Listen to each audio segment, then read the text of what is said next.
What's up, YouTube? It's the Action Figure Grader coming back to you with another video. And today we're going to focus on graded Star Wars trading cards, mainly PSA graded, but I did sneak in a couple of Beckett grading services, BGS, as well as SGC graded trading cards. We've got vintage all the way up to some recent releases. I've got some thoughts on some of these prices, what looks good to me, what doesn't. And if you guys are Star Wars trading card collectors, specifically graded ones, I would love to hear more about your experience with it. As I've mentioned before in several videos, I know nothing about the trading card market, and I'm learning slowly. It's a lot of fun to kind of learn about something that I don't know anything about, although my wife would argue that that's the case for pretty much the majority of my life. But let's go ahead and dig right into some awesome items. And as always, thank you to my Patreon supporters. You guys allow me to make more and different videos. This is a little different than some of the other stuff I usually cover, so I hope you enjoy it. The first one I've got is a PSA 9 mint grade 1977 First Series Topps card, and this is when R2-D2 is imprisoned by the Jawas, when he gets shocked by one of their Jawa blasters, and they carry him off like a trophy. This one was listed for $150, and it did sell. $150 plus $465 shipping. So that's the appeal, I think, for some of these trading cards, is that even in mint condition, you can get a first series, first run of some of these early Topps trading cards that are now over 40 years old. And it's a great card. It's just an awesome looking card. And, you know, I did see a PSA 10 grades, which is a gem mint grade, the highest that PSA offers.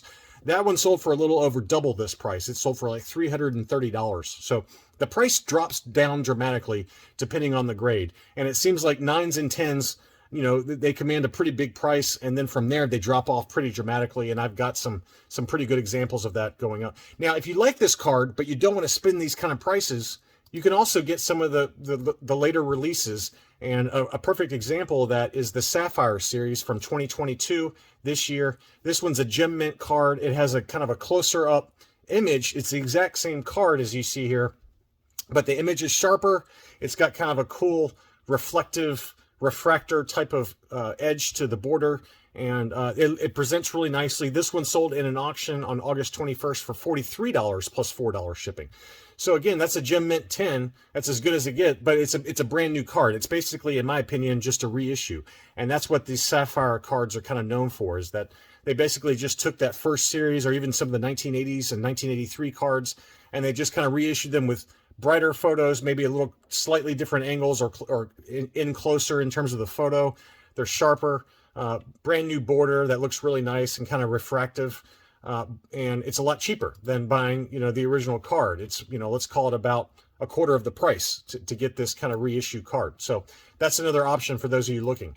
Back to some of the vintage cards. We've got Luke Skywalker's 1977. This is the #1 card, the very first card in the first series.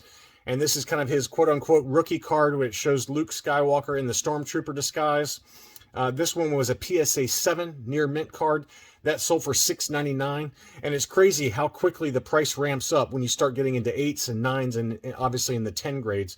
You know, the last PSA 10 I saw sold for over like $6,000, and it's probably come back down since then, because just like everything else, prices have kind of pulled back a little bit with the current economic uncertainty, and the pullback in the comic book markets kind of coincided with these trading cards. But anyway, for a PSA 7 grade for Luke Skywalker's rookie card, the #1 card in the series, that sold for $700.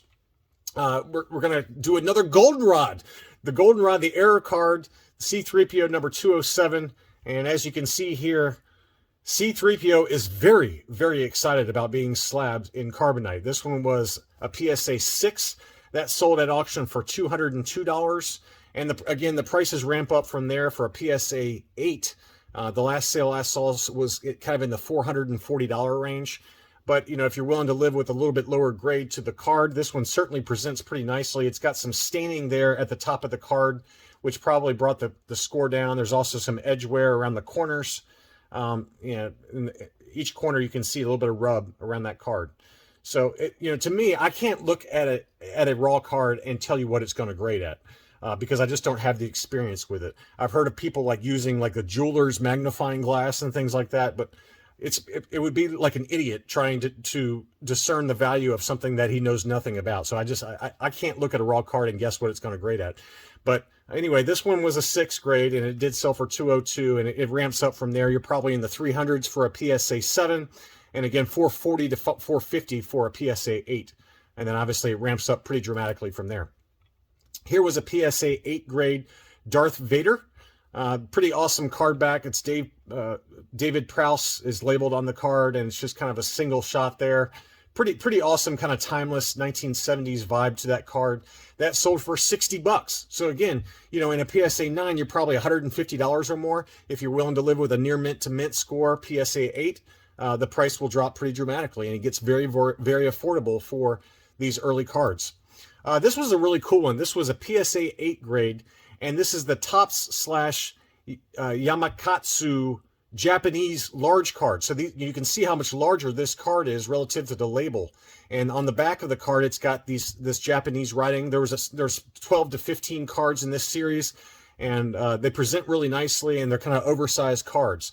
This one sold for $90 plus $5 shipping, and when you start getting into the PSA 9s, those go up into the $150 to $200 range pretty quickly, but they're kind of like basically movie studio publicity cards, although some of the cards do show images from the filming of the original New Hope Star Wars movie, so it just depends on the card, but I do love these, and it's kind of cool to get something with kind of a foreign release kind of card back. But these were released in 1977 in Japan and have the Japanese writing on the back. But very cool card. Next up, we've got Yoda's quote-unquote rookie card. This is number 281 in the 1980s Empire Strikes Back trading card line. This one was listed, it was a PSA 9, so mint grade, and it was listed for $400, best offer accepted, plus $11.95 shipping. I didn't look up what the final sales price was. I probably should have, but these 1980s cards, for the most part, can be pretty affordable. You can find some really nice Empire Strikes Back cards in the PSA 9 grade for $50 to $60. Although it goes up from there depending on the card. Obviously, the rookie card for Yoda, the rookie card for Boba Fett are both pretty expensive cards in a PSA 9 grade, but they do drop pretty dramatically if you're willing to live with a PSA 7 or 8 grade. And to kind of support that thesis, this is one that was on my watch list and was very tempted by, and this is called A Need Beyond Reason. It shows Luke getting ready to leave his training with Yoda. It's got kind of a really interesting shot there, and that's the other thing I like about these cards is that they capture very specific moments within the movies that might only last for a second or 2 seconds in the frames in the actual Empire Strikes Back movie. So this was a PSA 9 grade, and it was listed for $65 and a best offer that was accepted. I think I received an offer for $60, so it probably sold around there. But that's a pretty tempting offer.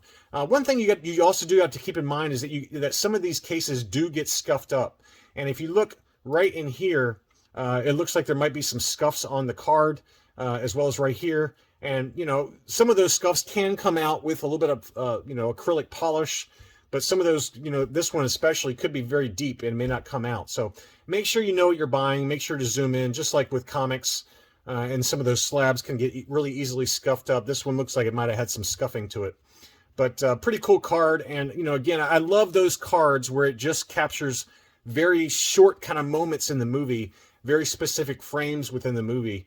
And some of them actually have behind-the-scenes filming, things like that. It's just kind of an alternate way to collect and kind of different scenes that maybe are not captured on the vintage Kenner Star Wars figures card backs.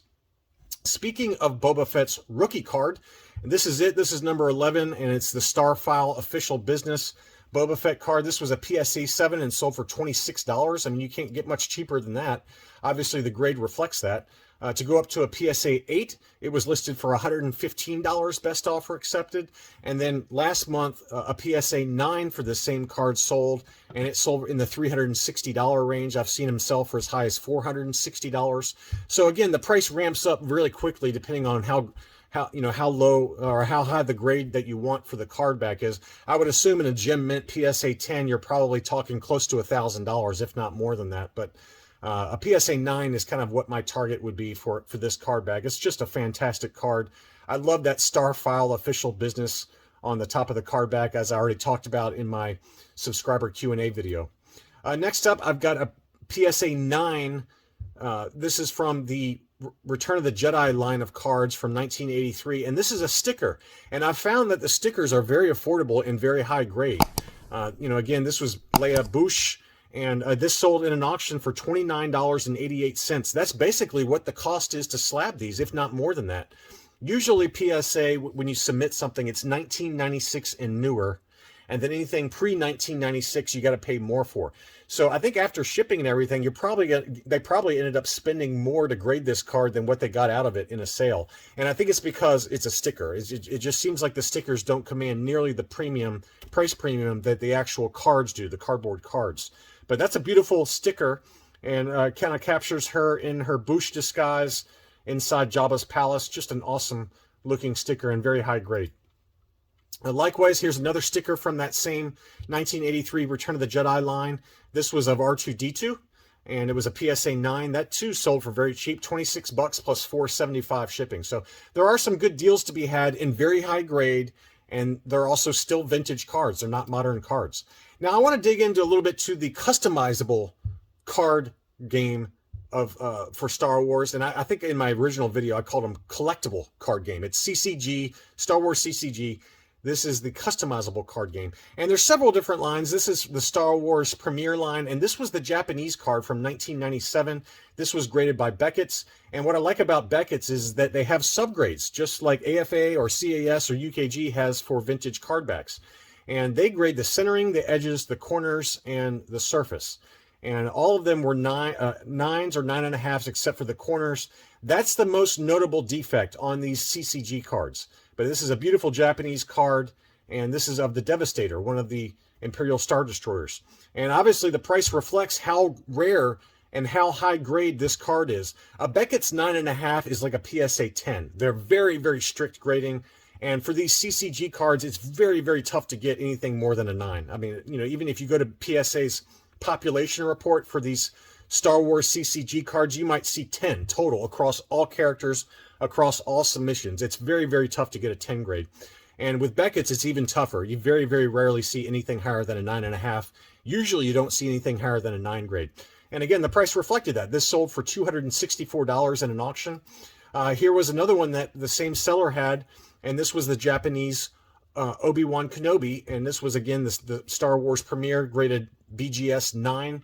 Beautiful card with the Japanese writing on there. When you look at these CCG cards, just think of Pokemon. They're basically like Pokemon. They came out between 1995 and about 2001, and there's several different cards. There's Premier Unlimited, Cloud City. There's Dagobah, Endor, Jabba's Palace. There's Reflections 1, 2, and 3. So there's a number of different lines, foil cards, things like that. This one sold for $660. So clearly, people are willing to pay a massive premium for a Beckett's 9. I think in a PSA 9, it would probably sell for half this price, would be my guess. And so it's very, very tough to get those high grades with Beckett. Here is a PSA 9 Reflections 2 foil for Luke Skywalker Jedi Knight. This is one of the holy grails within the Reflections 2 line. Luke Jedi Knight, the Vader card, the Emperor Palpatine cards. Those are some of the most expensive cards in these CCG foils. And this foil sold for $987 on 32 bids. That ended on September 27th. I had a buddy that bid on this one last second, and he said it went from like $680 to $987 in the last 10 seconds of bidding. So clearly this is definitely one of the holy grails within this CCG Reflections 2 line, but it's a beautiful card and sold for big, big money in an auction. Next up, and I should have looked up the best offer accepted. If I remember, after I filmed this video, I'll put a pinned comment in the comment section to see what this actually sold for. And I should have done it before I filmed the video, but I'll do that after, and I'll put a pinned comment. But this is a Topps Star Wars 2013 Galactic File Series 2, and this is graded 10 by PSA, and I think they just graded the autograph. It says autograph 10, and you can get it dual graded with they grade the card as well as the autograph. In this case, they just graded the autograph and the quality and make sure it didn't have any smudging and how it looked on the card. But it's signed by Mark Hamill as Luke Skywalker. It was listed for $11,999. I mean, who knows what the final sales price was? I'm going to look it up after this on 130point.com. And again, I'll put it in the comments. I'm going to guess it sold for $6,000, and we'll see how right I am after I film the video. Next up, I'm going to go through some of the Star Wars living cards. And again, in this kind of uncertain, dicey economy, these cards are really attractive, and they kind of have a retro vibe to how they look. They kind of harken back to the original 1977, 1980s, and 1983 cards. But these were made between 2020 to now. They're still releasing these cards now. And you can get them in Gem Mint 10s for very affordable for some of them. Quill is not one of them. Clearly, the market said that this one is expensive, and some of the other expensive ones are Darth Vader. Darth Vader's #1 in the series, so that one commands a pretty big premium. Boba Fett is another very expensive one. Ahsoka Tano, Sabine Wren. So there's a number of different expensive ones, and I think I've got a couple more here that are very, very expensive. But this Quill sold in an auction for $160.50 plus $4 shipping. And this, again, it just came out 2 years ago. So that shows you that for some of these, they have limited print runs depending on how much demand there was for these. You can still buy these ungraded and in near mint condition from Topps.com. And people will sometimes order 10 of them and submit them all to PSA for grading. They usually grade out at a PSA 9 or 10. The 9s don't usually get more than about 20 or 30 bucks, which is about the grading cost. But some of these PSA 10s can command big, big money. And here's another one that sold for pretty big money. I was watching this one. I love Chopper from the Star Wars Rebels series. This was Gem Mint 10 grade, and it sold for $118.50 on 15 bids. So some of them are pretty pricey. The Off-World Jawa, this one was at auction and only one bid. This one sold for $69.99 plus $4.99 shipping. Obviously, this is the Jawa from the Mandalorian. But what a great card back. I mean, I just love the way these cards look. They really are kind of a retro vibe to them. Everything about it just screams kind of 1970s feel to that card. Black Chrysanthemum is another one. This one was another one that's fairly affordable. Gem Mint 10, this one also sold for $69.99 plus $4.99 shipping. Cad Bane is another one I'd like to pick up. Same price as the Jawa and Black Chrysanthemum. This sold for $69.99. I've seen this sell for as high as 120 bucks. So I think this was a pretty good deal. Great card. And again, this is from the Bad Batch. So this is the animated version of Cad Bane. I don't think they've released so far a version of Cad Bane on these top Star Wars living sets for the Book of Boba Fett. But obviously that'll be kind of the non-animated style. But this is the animated style from the Bad Batch. Great card back. I'd love to pick up that one. A couple of other cards I wanted to point to are from top Chrome Star Wars Galaxy, and these are from 2021, and they're the Mandalorian Vision series. The most expensive one in these kind of limited series is the MN1 card, and it shows Grogu along with Din Djarin kind of looking off into the sunset, walking off of the Razor Crest, and this is the most expensive one. It's the first one in that limited series. There were only 99 produced, as you can see there on the SGC label. Green refractor, 42 of 99. And I don't know. I don't particularly like the SGC grading case. I don't like this kind of black foam that goes around it or black encasement that they use. That's just me. But I've heard that SGC grades the loosest of all the different grading companies, with Beckett being probably the harshest on grades. But this is a beautiful card, though, and it graded 10 with them, Gem Mint. And if it's a true 10 in terms of all the corners and everything, then you'll get like a gold foil label around that SGC label instead of the black label. That's what I've heard. I've never actually seen one like that. But anyway, this one sold for $349 plus $15 shipping. Again, they only made 99 of these, so they're going to be pretty expensive. But that one did sell for $349 plus 15 bucks shipping. And then here's another one in that same series. This is the Purple Refractor. This is the third card, MN3, and it shows Din Djarin holding Grogu while holding his blaster pistol. Pretty great card there. I like that card. I like the purple kind of vibrant kind of color to it. I don't really have a desire to collect all these different refractors. There's just too many to collect, and I don't know anything about them, but you know, there's a lot of different refractors that usually get graded with SGC. And this one sold in an auction for $134.50. So MN1 sells for $350. MN3, which is also a great card, sold for $134.50 plus $4 shipping. So anyway, just some kind of interesting cards out there. Again, you're talking to somebody, or you're watching somebody right now that knows a very, very limited amount of knowledge on these cards, but I just wanted to point to some that have sold here fairly recently and what kind of the prices look like in case you have any interest in these graded trading cards. Thank you so much for watching, and I'll be back soon.